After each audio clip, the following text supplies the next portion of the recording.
Welcome to You Can Trust Yourself with Meg and Maggie. Nothing feels as good as listening to your own voice, and each week we have conversations to help you do just that. Get comfy, grab your favorite fun drink, and let's dive into this week's episode. Hello, everybody. Welcome back to another episode of You Can Trust Yourself with Meg and Maggie. And today is a very, very, very special day because it's our 100th episode.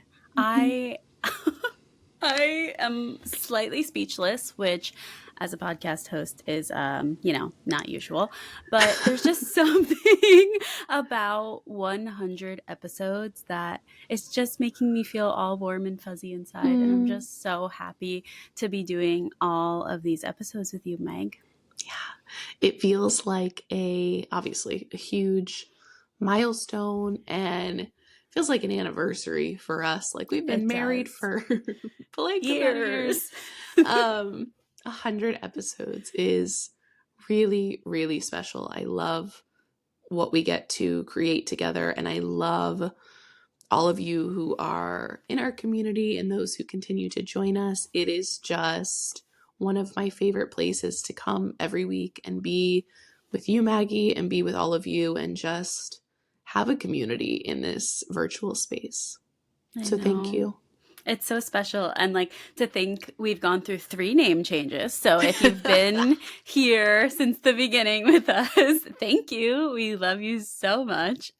We were the Meg and Maggie podcast to start. Then we became Becoming Intuitive, which I love that name so much. And I feel like it still embodies so much of what we talk about. And now we are You Can Trust Yourself. Yes. We've had 3 lives as a show.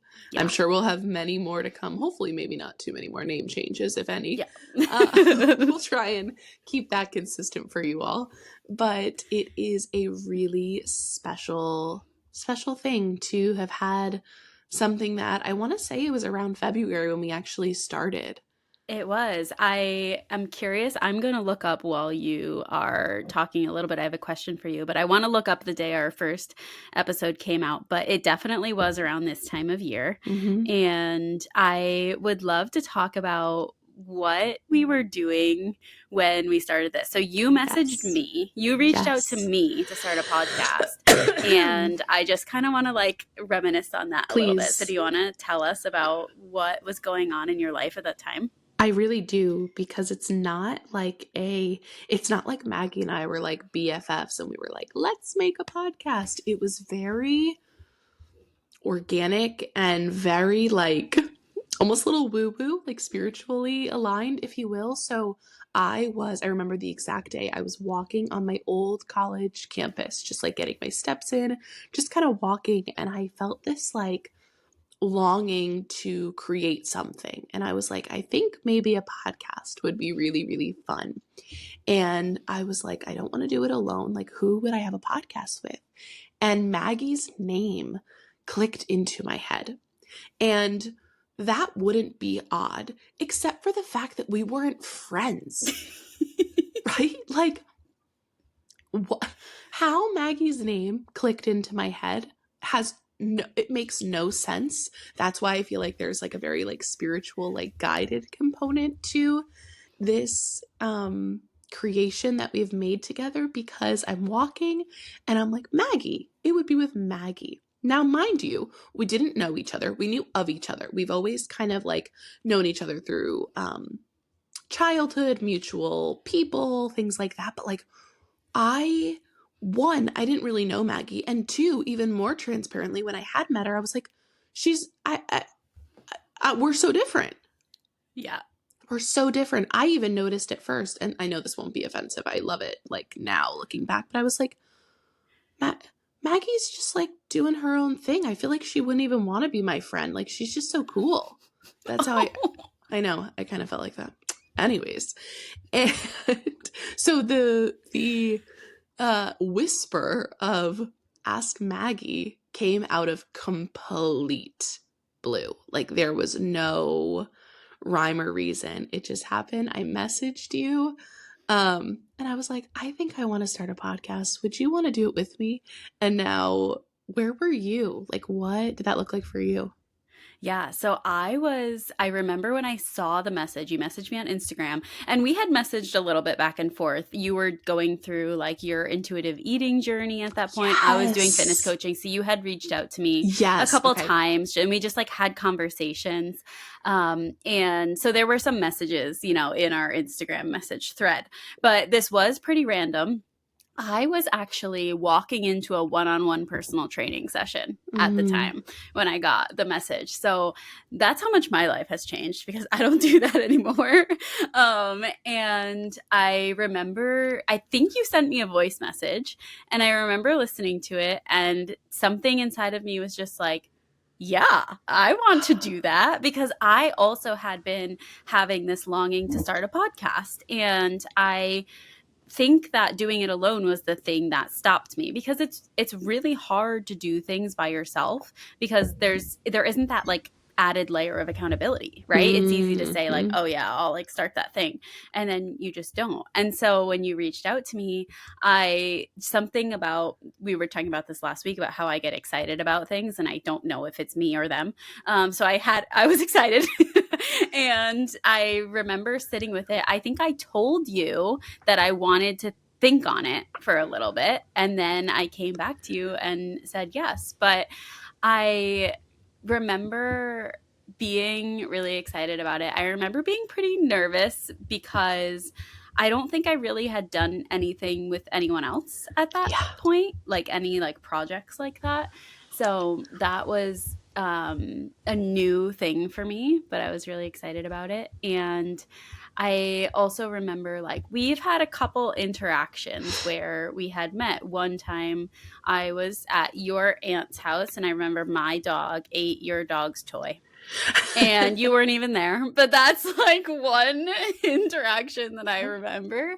And then another one was I remember seeing you at the Rockland House, like the local Mm, bar one mhm. day. I don't know what time of year it was, don't know what year it was, Yes. probably don't remember much about that. But yeah, and I think that was the extent of our interactions Yes. beforehand. Yes. That's why it was so like it was random. It was so I mean, obviously I'm more like, spiritually aligned, so I don't think it was random at I all. don't think it was random either. Yes. However, in terms of like everyday jargon, like it didn't make sense at Right. the time, except now after all the things we've created and the community we've built and are building, it makes all the sense in the world. And I feel so fortunate and lucky to be your friend and co-host in this space. I feel that way too. And I'm just having so much fun. And I'm so Yeah. glad that we are back doing this again because we did take a little break Hmm. and we are back. But guess what day our first episode came out? Oh my gosh. It's February 27th, 2000. It's either 19 or 20 or 21. February 15th, Okay. 2021. Wow. So we are like, how many years is that? Two, three, four, five. We're like almost 4 years to the day. Wow. Almost. That is wild Yeah. and really, really special, everyone. We are so excited to be celebrating 100 episodes with you all. It's also the week of Valentine's Day, which is really cool that that's also the same week that we aired our first episode. It's just very full circle. I remember we just before we started recording today, we were talking. We have people now on our team, two individuals who are on our team for social media, and we get to like collaborate with them and work with them, and we have you know growth happening now in a really exciting, cool community building type way. And I remember our first episode, my headphones were rented from my college library. Like I was a very broke college student and I was like, I don't want to buy them yet. So I rented these little headphones from the library, and it is just really, really cool to be in this space now. It is. And our lives have changed so much, but we're still here doing the thing. Yes. Yes. Okay, so Maggie, for today, Do you want to tell our listeners a little bit about what we're going to get into today? Yes, absolutely. So we couldn't let Valentine's Day pass without talking about it a little bit. And we want to start off by talking, about the holiday and things we like and maybe things we don't. And then we want to shift gears into talking about what love really means to us Mm. and maybe the not so glamorous parts, right? Because Valentine's Day, I'm not a Valentine's Day hater, truthfully. I used to be a Valentine's Day hater. Like there is a Facebook post that will pop up this time of year around like me being like a freshman in college and how I like hated Valentine's Day. I don't feel that way anymore. But I do think that there's a lot more that goes into relationship and truly loving others than just these outward displays of affection that are more visual than anything, right? Mm. It's like very surface level. And I think that there's a place for them because who doesn't like getting flowers? I mean, unless you're like allergic or something, I'm sorry. But you want to bring me some flowers? I'm happy about it. You want to bring me some dairy free chocolates? I am happy about it. Yes, But that's not foundational to a good relationship. So we want to talk about that too. we do. I'm really excited I want to talk some about like the fun and the fluff and the bubbliness of Valentine's Day for me because I find a lot of joy, a lot of like Valentine's Day for me. Okay, first of all, January is always not always, but a lot of times tends to be a hard month for me. It's like the come down of Christmas and the holiday season, and it's cold and dark days usually, and a lot of sickness this year. And January is just like, ugh, like, okay, January, right? Sometimes I can get like excited about like the new year, fresh start, like that lasts for a little bit. And then I'm like, get me out of this month. Yeah. So then by February, I'm like, here we go. Let's bring in some pink. Let's do some flowers. Look at my beautiful bouquet back here. I You know love your what? bouquet. They need a moment, They everybody. do. Yeah. I have a real love for like floral design, if you will. And I'm sorry, I'm not going to toot my own horn, but toot toot at the same time. I am the world's best rose fluffer. You are really good at fluffing roses. In fact, when you were doing like rosies, your flower Yes, arrangements, I remember you had a video of you like doing whatever you're fluffing. doing to the roses, and I showed Kaz, and he was like, "Wait, what? Like that's a Yes. thing? You can do that?" Yes. I just get grocery store roses, everybody. And one day I'll walk you through a tutorial. Maybe I'll post it on social media this week for you. But I am like a phenomenal fluffer. I'm so sorry. There's no humbleness about it. I am a master at fluffing roses. Anyways, I show you this to say that I get really into the vibes, and half of it is just me and my own things. So, for example, I get really excited to buy pink straws for my water or my roses. I make those cute little sugar cookie heart cookies, like the Pillsbury heart cookies. Aww. And I just like really lean into a lot of that, and I have a lot of fun with like the pink and the lovey-dovey bubbly side of Valentine's Day because January is like, we'll see ya.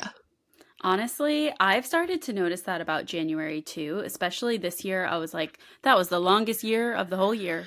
Literally. So Literally. long. Yeah. January So can definitely feel like that. So we wanted to bring you an episode today where first we can talk a little bit about some of maybe our fun favorites. I think I just shared all of mine.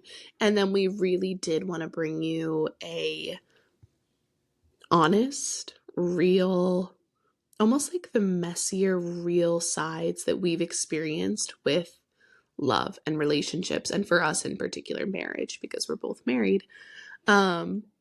But like what that can look like. I was saying to Maggie, like when we were planning on recording, I was like, I want to talk about the not so Instagrammable moments, the yeah. real shit that doesn't get, in my opinion, enough attention and enough conversation.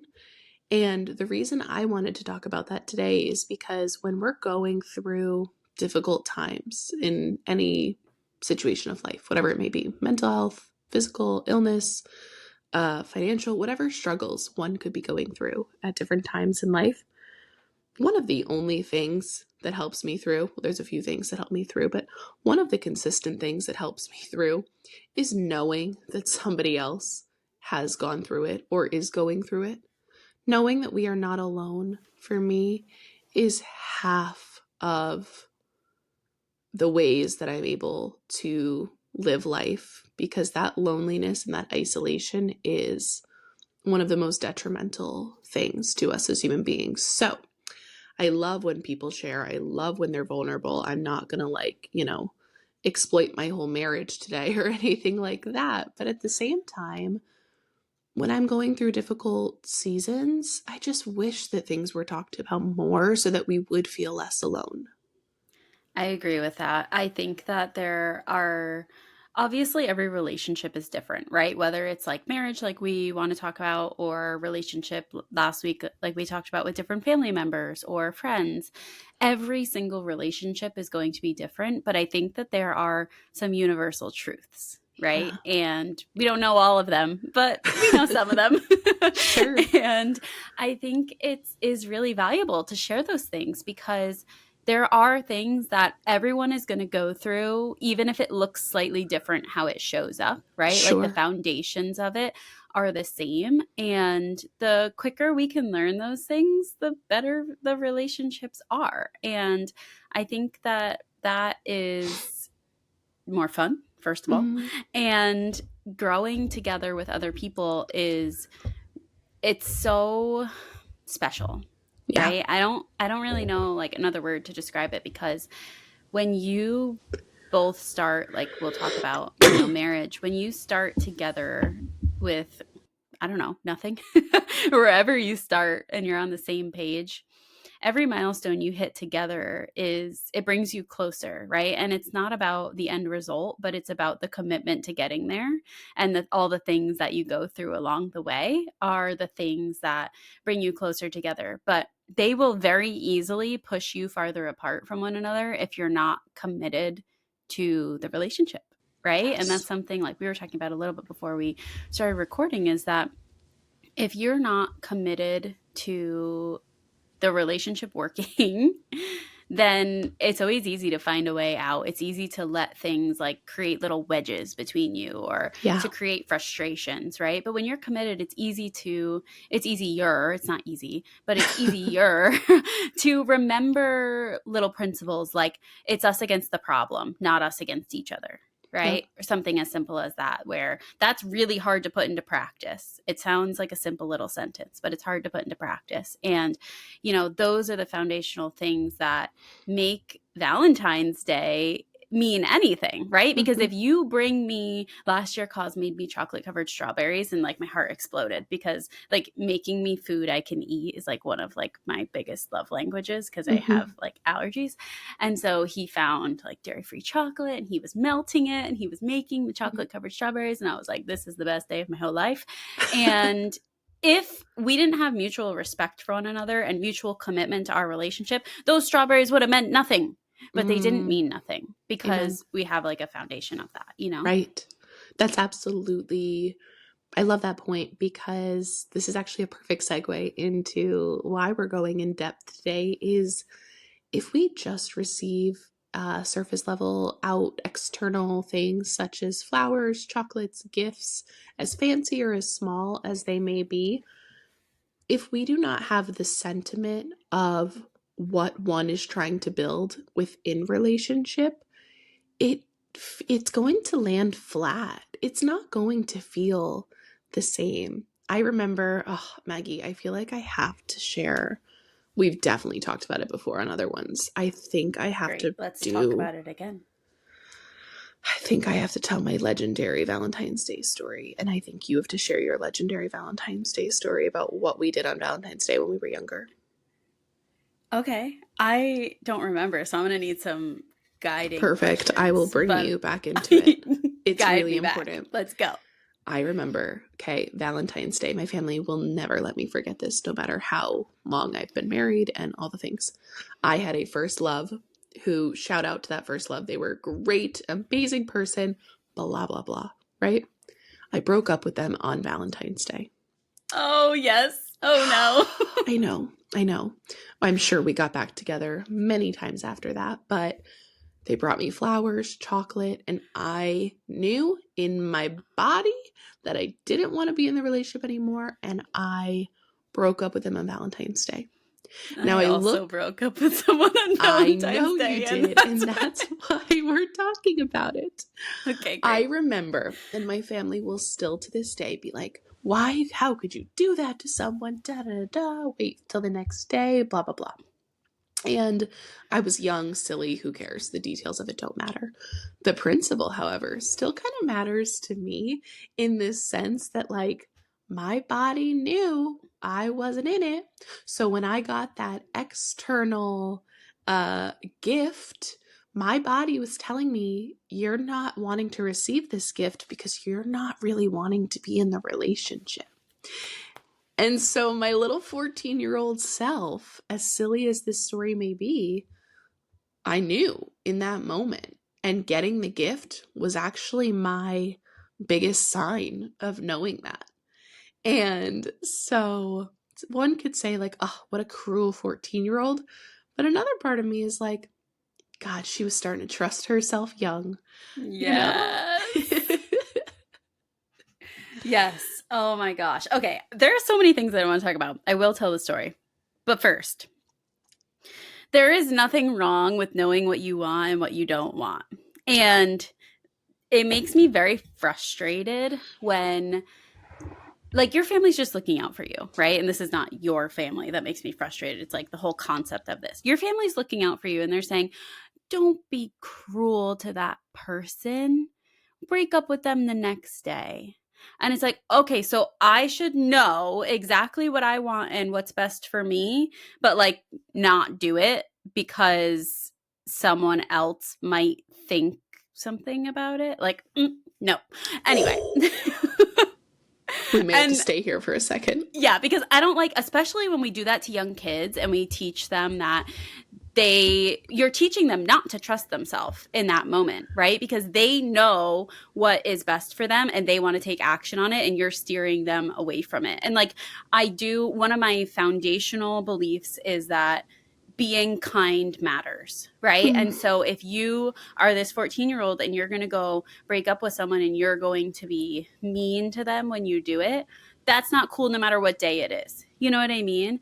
But if you know that you want to break up with someone on Valentine's Day and you do it in a kind, respectful way, then you're doing what's best for everybody, Hmm. right? In that moment. And I don't think it matters how old we are if we know what is best for us. This kind of goes into a quote that I just heard. I think it was yesterday. I was listening to a podcast and we were just talking about it before. And it was talking about avoiding difficult conversations, but I think it applies to avoiding difficult actions too, is that we think that avoiding difficult conversations or postponing difficult actions will make them easier down the road.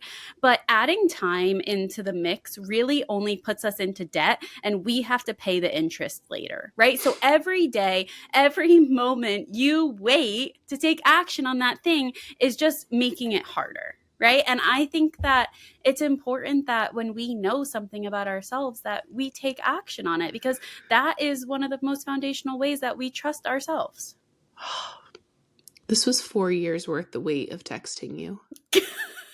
4 years ago, if I knew you were going to give me this wisdom, I would have texted you 10 years ago. Maggie, that is so freaking good. And okay, there's a couple things I want to unpack there because they're too important to just breeze by. Which I got to be careful because the topic of like children, teenagers, learning how to trust themselves in the way that society and institutions and family systems and a lot of people try and take away their self-trust is a topic that can get me real fiery real fast. I'm already So, a little fired up yeah, it about can it. get me like, God, can bring me like this red hot, like passion into me of we have these precious children, and I'm gonna talk about myself, okay? I Yeah. was this 14-year-old girl, okay, who was kind and was not trying to be mean and was not trying to be anything. I wasn't trying to be anything. It wasn't like it was a quiet moment of the breakup. It wasn't like I humiliated anybody. It was they showed up at my house with flowers and chocolate. And looking back now in hindsight, I had a choice to make.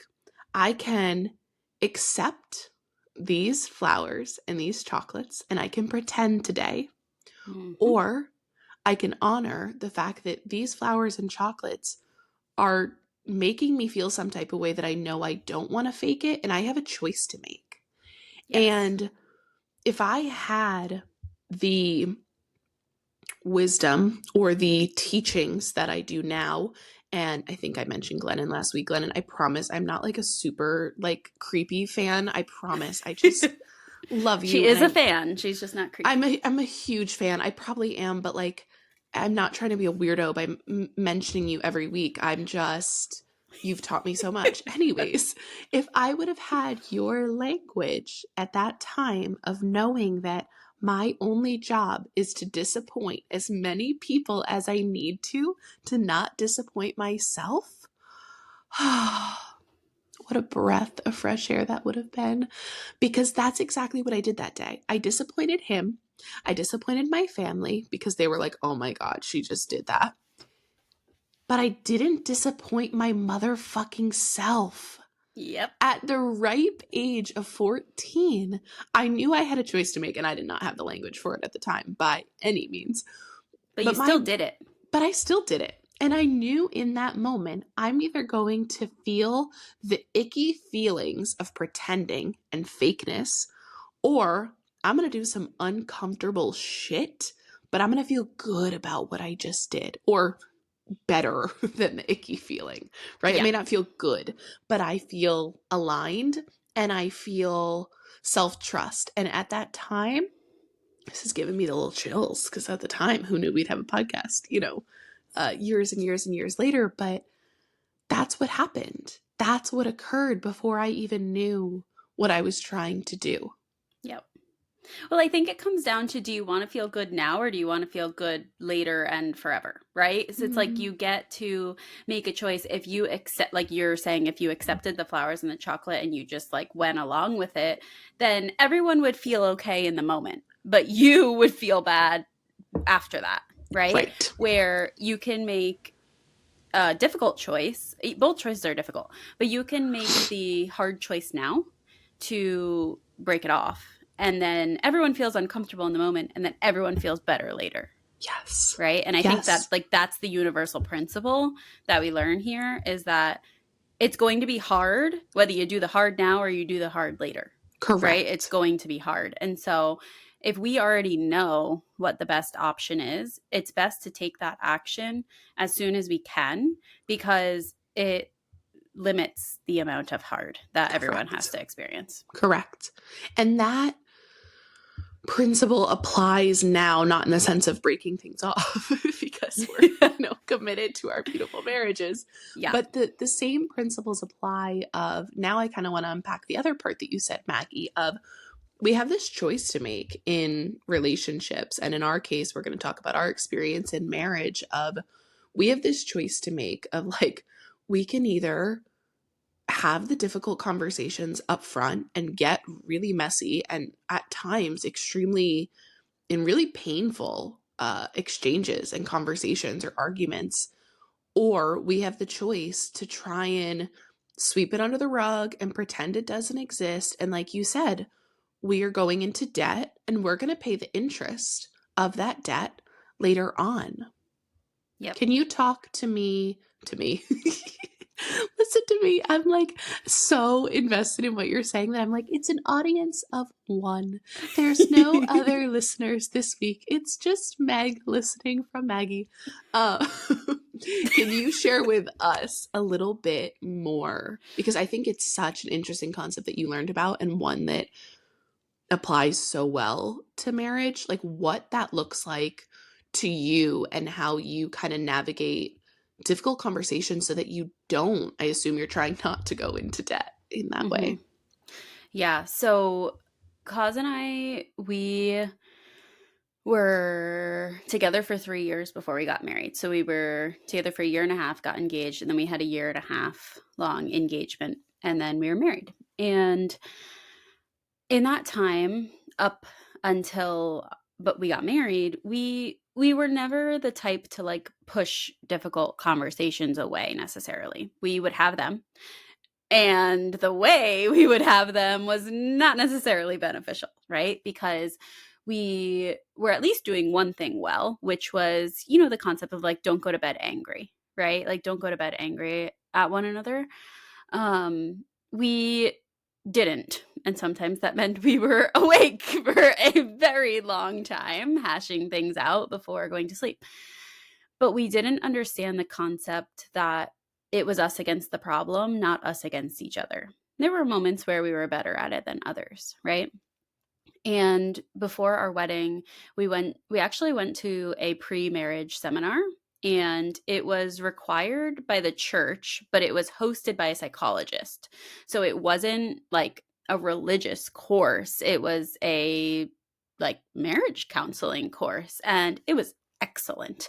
But one of the like things that we learned that I think about pretty much every day is the concept that in marriage, your souls are coming together to become one, right? So it's essentially like you are becoming one person, but you're still individual people, but you're also one person. And something that they talked about was that you have to put the needs of the other person and of your oneness before yourself. And when you think about it from that perspective, the first thing, if you're anything like me, that you think is, are you joking? Like, I have to put someone else's needs before mine, because that selfish part of you comes out, right? And you're like, are you, what? Like, I have to do what's best for him before I have to do what's best for me? Like, that's crazy. But then when you start to think about it, you realize that me doing what's best for him is me doing what's best for me. Me doing what's best for us is me doing what's best for me. Because what I think is what's best for me right now is that like temporary satisfaction, right? Anything that is best for me over what's best for us will result in temporary satisfaction. Anything that's best for us results in longer term satisfaction, right? And it creates more of a like foundational bond and foundational success versus something that just feels good in the moment. And I think that when we're having conversations about challenges, right? Whatever the challenge is, I try to think of that. And I am not perfect at this, like by any means, not perfect. But the sooner I can remind myself that it's about what's best for us, the sooner the problem gets solved, because immediately you become more curious. Immediately you become more open. Immediately you become more committed to understanding the other person's point of view versus just trying to be right. Right? Because when we are just trying to be right, then that leads the other person to just try to be right. And then no one is right and nobody wins, because you don't want to win, right? You want to come together and create a solution, right? It's not about winning. And so I think that that has been one of the things that has helped me the most, is trying to remember that, because it leads to the most success for us as a whole, which then in turn leads to what's best for us as individuals. Thank you for sharing with us. It's cool because we knew the concepts we were going to talk about in today's episode, but I didn't know the details.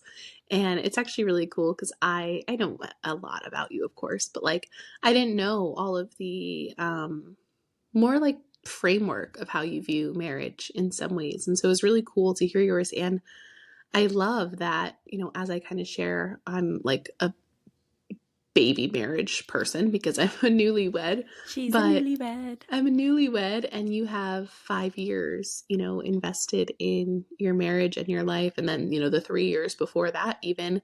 And it's so cool to hear your thoughts on it and the way that you all kind of operate from and try to maintain, like, for lack of a better word, like homeostasis within your Yeah, home and that your is what it marriage. is.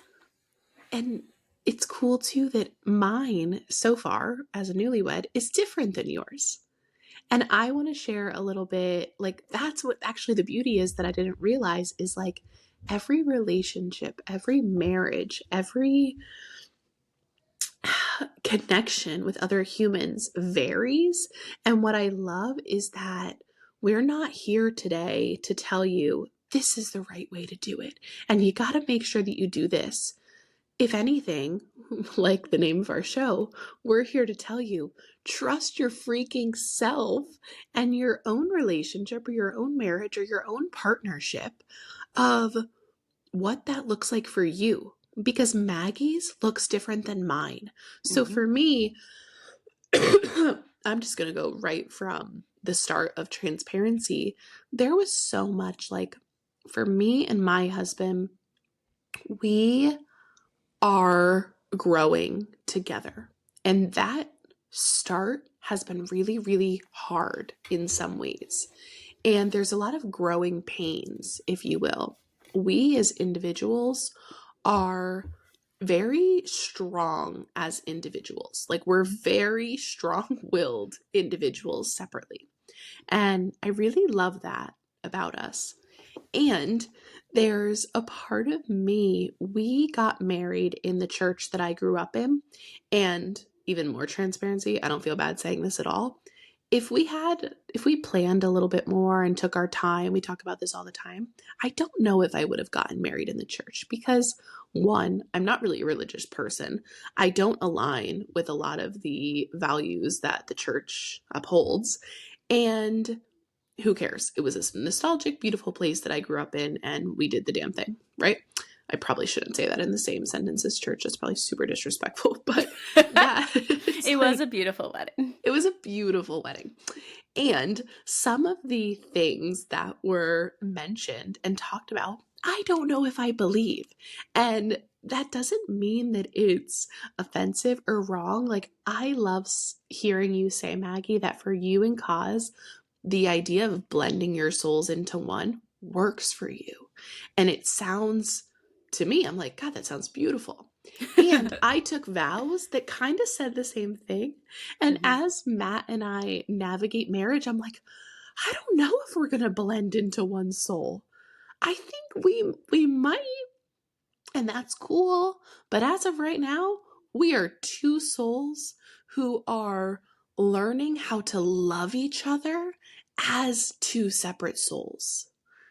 Because I think for us, and me especially, I came into marriage with so many expectations of what it should be like Mm. and what it should look like and how a relationship or a marriage should be.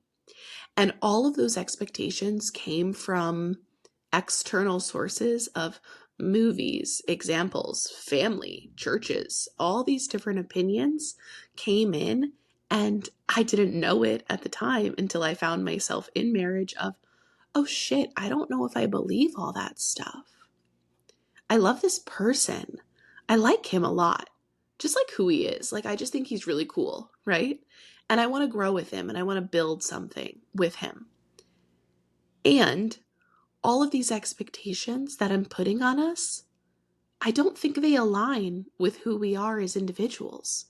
So I'm in this weird season of kind of like unstripping, if you will, or stripping all of these ideals and values that I thought needed to be a part of marriage. And it's more of like a becoming of us as individuals first, and then seeing what that means for us within marriage. And that feels very authentic for us and me, especially during this season of life. I think it's so important to, there's one word that you said that I think is kind of the tipping point, and it's needed, Mm, right? You thought there were a lot of things that were needed. And this is just my own personal opinion, but I think that like mutual love and respect for one another is the only thing that's needed. And mm, everything else is up to you to figure out how that looks, right? yes. Like if you commit to loving and respecting one another, the way that you do that, the way it looks, your roles and responsibilities, all those things, that's all unique, right? There's no like universal way that that works. And I think that that's really cool that you guys are figuring that out and like exploring all of those different things and figuring out what's important to you. And we have done that too, because there's so many things that you see. I mean, cause my husband has 10 siblings, right? A bunch of them are married. And all of us do marriage differently. All of us, like every single married sibling has a completely different marriage, right? And I think the same can be said about, friends, like you're saying, watching TV or movies or anything, like everything you see outside of you, you're never going to replicate exactly what someone else has done. Right. And so I think it's really cool that you get to determine what is needed for you. Right. And you get to allow those needs to evolve as well, because they will. They will evolve. Like things that are important to you now, maybe they don't become as important later. And it is very interesting to think, like, for those of you listening, it's, I'm finding it really, really important to leave room to find out what it will look like. Yes. Because I'm going to be honest with you, we got married in August, and I think a lot of our experience as newlyweds has been almost like like tainted in some ways of the expectations, Hmm. like of the, and in some ways I love that you did some pre-marriage work, Maggie. In a way I wish that we did a little bit more, because it's a big deal to enter into marriage with someone, and I think it's really important to have a lot of those conversations. And I feel very fortunate that I still, and really feel at peace with the person that I married and the person that I want to grow with. Like, it feels right within my soul and my being. And I know that for everyone, that's not always the case. And so having that self-trust for ourselves, of knowing that things evolve and change, and whatever that may looks like, we have to be in tune with ourselves in order to do that. And the part that I really wanted to say today is that through becoming newlyweds and learning that a lot of these expectations or hard conversations or hardships or whatever it may be, I felt a little blindsided by it, because I didn't feel like I knew many people talking about that. Everybody gave advice. Like, for example, on our like wedding cards, I think we even put like, give advice to the person or to the couple. And that can be beautiful, right? Like when people have seasoned marriages, you sometimes want some words of wisdom. And it's like, I don't, nobody's doing what Matt and I are doing. Nobody knows what we're doing. So this advice, sure, I'm sure it's well-meaning and all the things, just like, let's make it full circle. At 14, everybody was well-meaning, right? But they didn't know me and what I needed. And for Matt and I, they don't know our marriage and what we're building and where we're trying to go to. And so that unlearning has been, in some ways, brutal. Brutal. There are moments, and I love the juxtaposition of this, of the Valentine's Day. And like, as I showed you all my pink shit when I got on here, freaking love a pink fluffy Valentine's Day. And I'm sure we will do all the cute little Instagrammable things.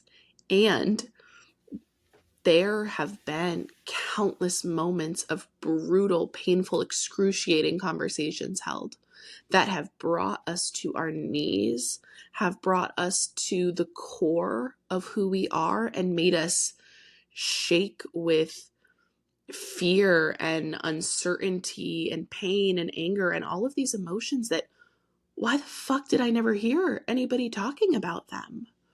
Right? Like, these conversations that in the moments felt so difficult, so difficult to walk through, they also, as I'm a little more seasoned, because it's February now and we got married in August, they're so freaking necessary for where we are trying to go.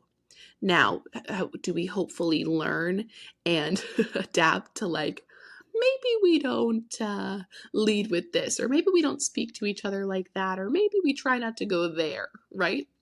We've learned all of that and how to become better communicators, and we're continuing to do that. But the essence of having the extremely difficult, shake you to your core conversations were necessary to continue to grow and continue to stay connected with one another. Yeah, it's really important, and there are more moments than you would like to admit where you where your partner says something and you're like, "Do I even know you at all?" Mm. Do like, what? I I married didn't. who? I'm Oh, sorry. ow. I just like fell off my chair a little bit. Oh, That I hurts so bad. feel But like this is a new person entering the chat.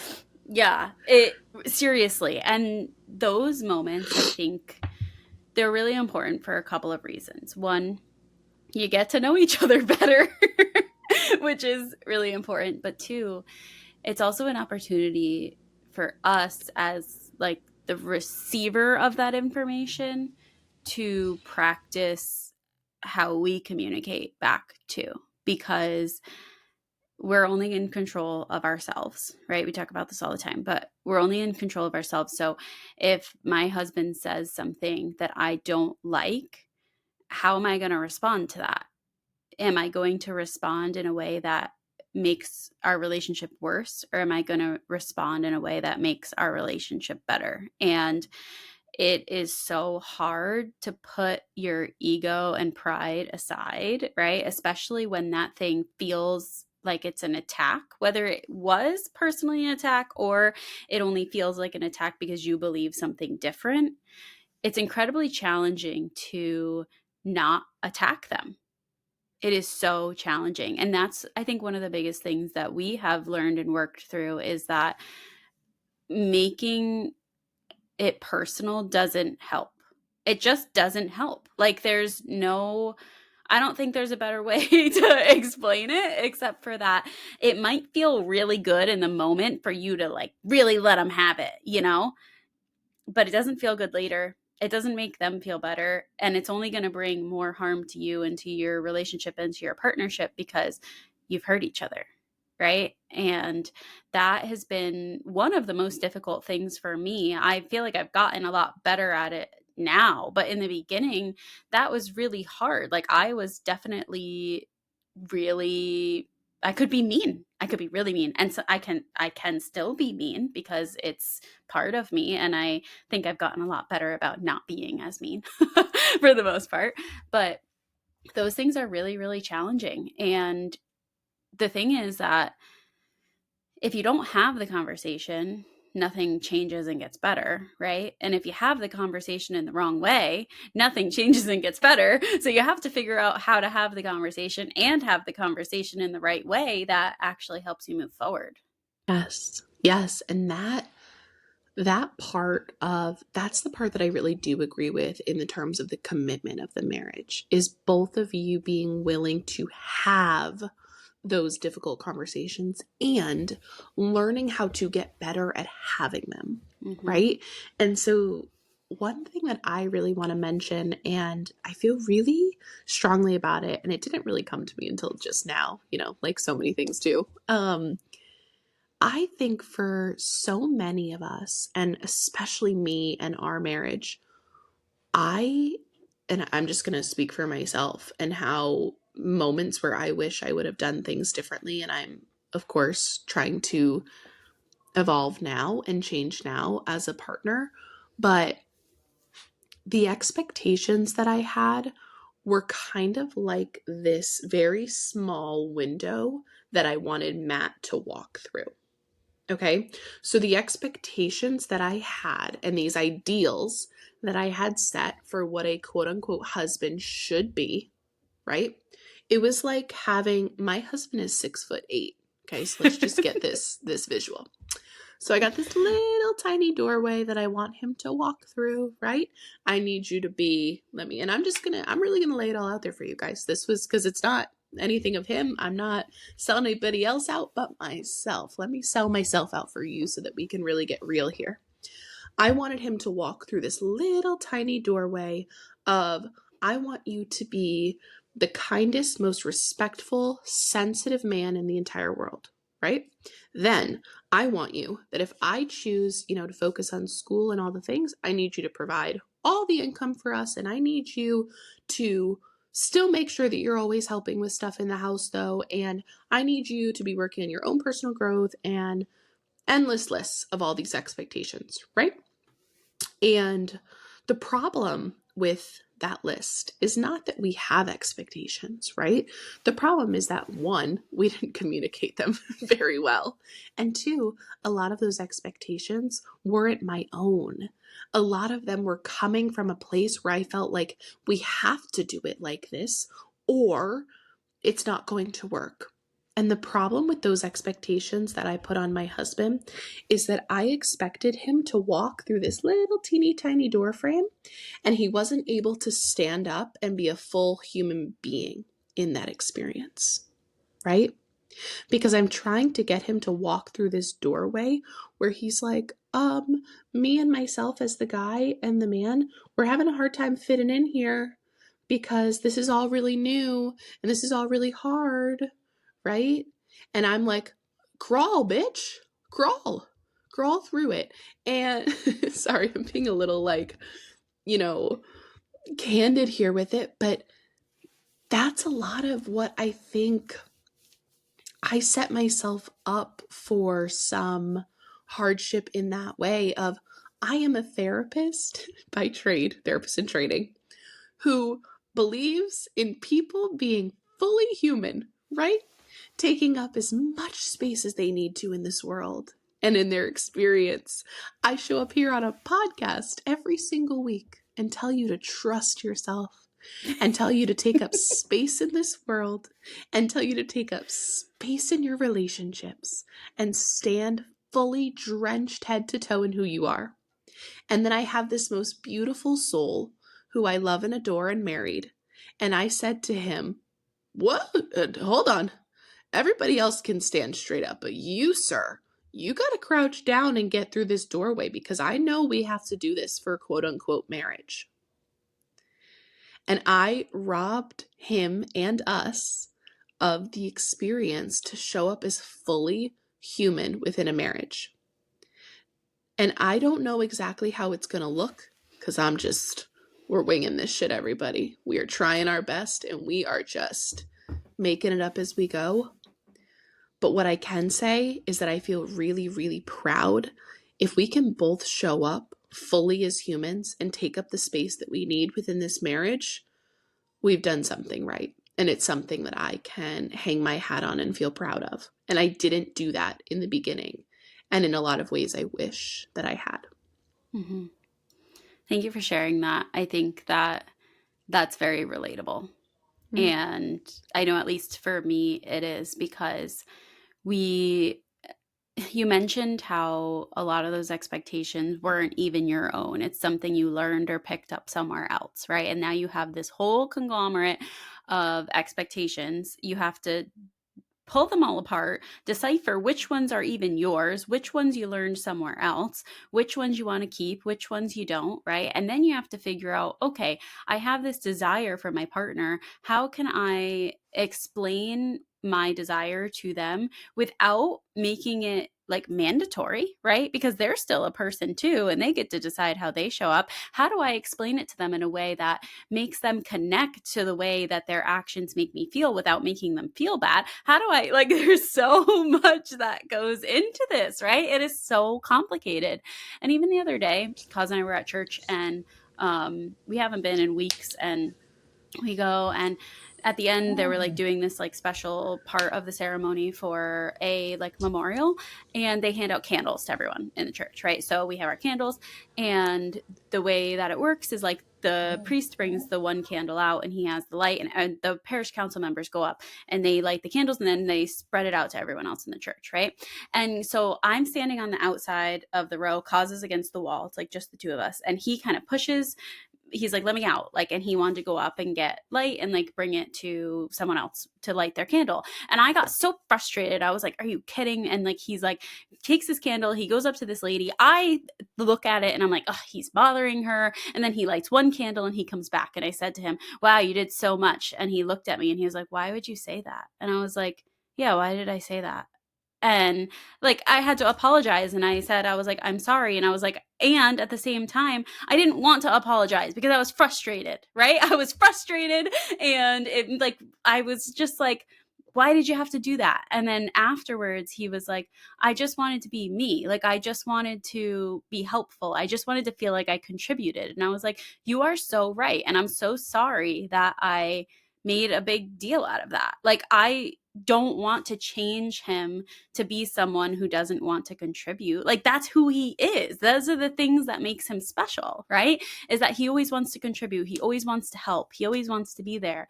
And when I say something rude about that part of his being, like the only thing I'm doing is tearing him down, right? And then that's creating a divide between us. And even though I was frustrated, I had to apologize, right? And I was like, I'm sorry, I didn't mean to hurt you. And like I don't want to hurt you again, you know? And then like it was okay after that.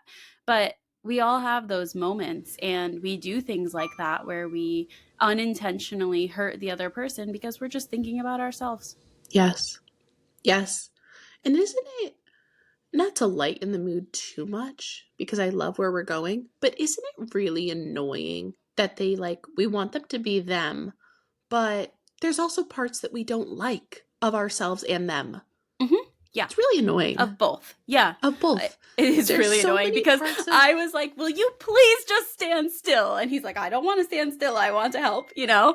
And at the same time, I'm like, Maggie, would you please stop getting annoyed? Like, please. My yes. goodness. It's one of those, I'm learning that, and it's, we all have parts of us and of our partners or whoever else we're in relationship with that there's parts that we don't like that show up, and we have to find a level of like tolerance for those parts. And the point of this episode was not, and will probably never be, nor would I ever really want it to be, to give you a roadmap of like marriage or No. relationship, right? This is, hey, this is where we are, and let's at least tell you how messy it is, right? Mm-hmm. Because you've got two human beings who are coming together to do life together. Two messy, whole human beings trying to do life together. And the thing is that when you're standing straight up in marriage and as a person, when you're standing straight up in self, right? Let's get weird in therapy like for a minute. When we're truly trying to embrace who we are, we have to try and embrace who the other person is. And I think I get caught so often in, oh, it's annoying to let you stand up and be exactly who you are. But at the same time, it's the only thing I'm proud of. And it's what we, at the same time, we expect it back, right? Like we expect Correct. them to allow us to be 100% who we are. And then we have a problem doing the same. Like, come on, girl, get yourself in line here because Yes. that's not okay. Exactly. I can't even imagine, like, if there was, my husband has, like, truly never, like, I think it's a lot of the reason that I married him is that I can stand all the way up, right? Like, there's no, for the most part, except for things that I kind of put on myself, like, I think it's a lot of the reason why I chose to marry this person is that there's no part of me that feels like I have to be, I don't have to show up any other way than Meg. And that has been a beautiful experience within our relationship, probably one of my favorite ones. And knowing though that I've done that to someone else in some ways, especially someone as precious as my husband, it was a really important lesson for me to learn as I learn how to, I always say, do marriage. We Yeah. joke now, like we're students of it. Like and the thing is, we're not going to subscribe to anybody's way of doing marriage, because let me tell you something, and I know I'm getting a little bold here today, and I love it. There are a lot of places, institutions, churches, organizations, people, couples who would love to tell us exactly how to do marriage. They actually make a whole business model on it. They would love to tell us and sell us exactly how to do the marriage. Okay? And I am just not willing to do that to our precious, sacred little family that we are beginning, who are trying to do it as two whole, healthy humans standing together because we like life better with one another than without one another. Yeah. And it's really, really hard to do that life, because sometimes you're like, it'd probably be easier if I just, subscribed to one of the ways that someone's going to tell me to do it, but it wouldn't feel as true. And so the true life, just like as an individual human, is in a lot of ways harder, right? But it's also in a lot of ways, do you want to be paying interest on a debt that cost you yourself? No thanks. That's all I've got for you today, Meg. Yeah, no thanks. I think that the last thing I want to say is I like that do marriage, because marriage is not a thing, it's an action. Like, marriage is a verb.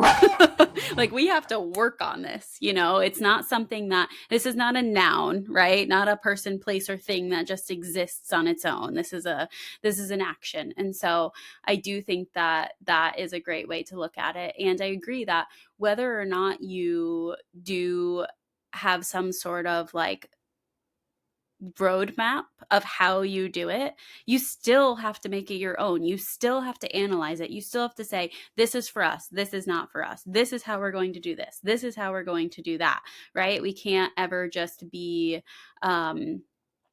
sitting on the sidelines and passive, right? Passive relationships don't work. They are all active. They all require work, and they all change all the time. And so we have to be willing to put in that work. But I hope that we gave you at least something to think about when it comes to relationships today, because as much as we love Valentine's Day and love gifts and flowers and chocolates, it only matters when the relationship underneath actually has some substance, right? So whether you take something that we've said and think about it or implement it, or it just makes you reflect on your own relationships and find something that you can strengthen, I hope that you do, because it will make these, holidays and more superficial experiences a little bit more fun. Yes. Thank you. We love you all. Thank you for being here with us today on our 100th episode of the podcast. If you could please, as we grow the show and grow our community, I know we always mention it, but we really want to hear from you. It helps us so much when you rate, leave a review, share the episode with a friend. And something really fun this week, maybe if you can comment or leave a review of maybe one of your favorite episodes that you've heard so far. That is just a way for us to interact with you and for us to kind of get like, what do you like hearing us talk about, right? Like, what are some of your favorite episodes? And we're so appreciative to you all. Cheers to 100. I love you, Maggie. I love you, trustees. I love this trust pod. And cheers to the month of love. Yay. Thank you for being with us. We will see you next week. Bye, everyone. Thank you for joining us on another episode of You Can Trust Yourself with Meg and Maggie. Our mission is to leave you with encouragement and tools to nurture your ability to trust yourself. If you found this episode valuable, don't forget to subscribe and please share it with a friend. Then take a moment to leave us a 5-star rating and review. Your support helps our show grow, and for that, we are extremely grateful. Follow us on Instagram, TikTok, Facebook, and don't forget to subscribe to our YouTube channel where you can watch the episodes. Till next week, lots of trust and love, Meg and Maggie.